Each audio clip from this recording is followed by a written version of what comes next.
கிறிஸ்துவில் பிரியமானவர்களே, ஆண்டவராகிய இயேசு கிறிஸ்துவின் நாமத்தில் நான் உங்களை வாழ்த்துகிறேன்.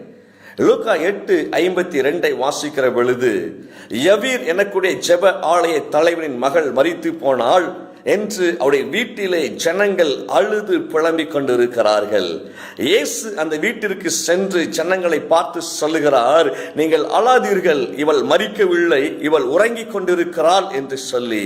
பிரியமானவர்களே, உங்க வாழ்க்கையில எவையெல்லாம் மரித்து போய்விட்டது என்று சொல்லி நீங்கள் அழுது புலம்பிக் கொண்டிருக்கிறீர்களோ, அதைத்தான் ஆண்டவர் சொல்லுகிறார், அவை சாகவில்லை, உயிரோடு கூட இருக்கிறது.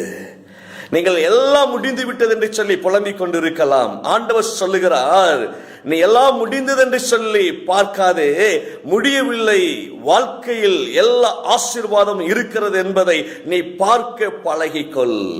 இயேசுவின் பார்வையில் அவள் மரிக்கவில்லை என்பது உண்மை, ஜனங்களின் பார்வையில் அவள் மரித்தது உண்மை. எனக்கு அருமையானவர்களே, உங்க பார்வையை நீங்க மாற்றுங்க.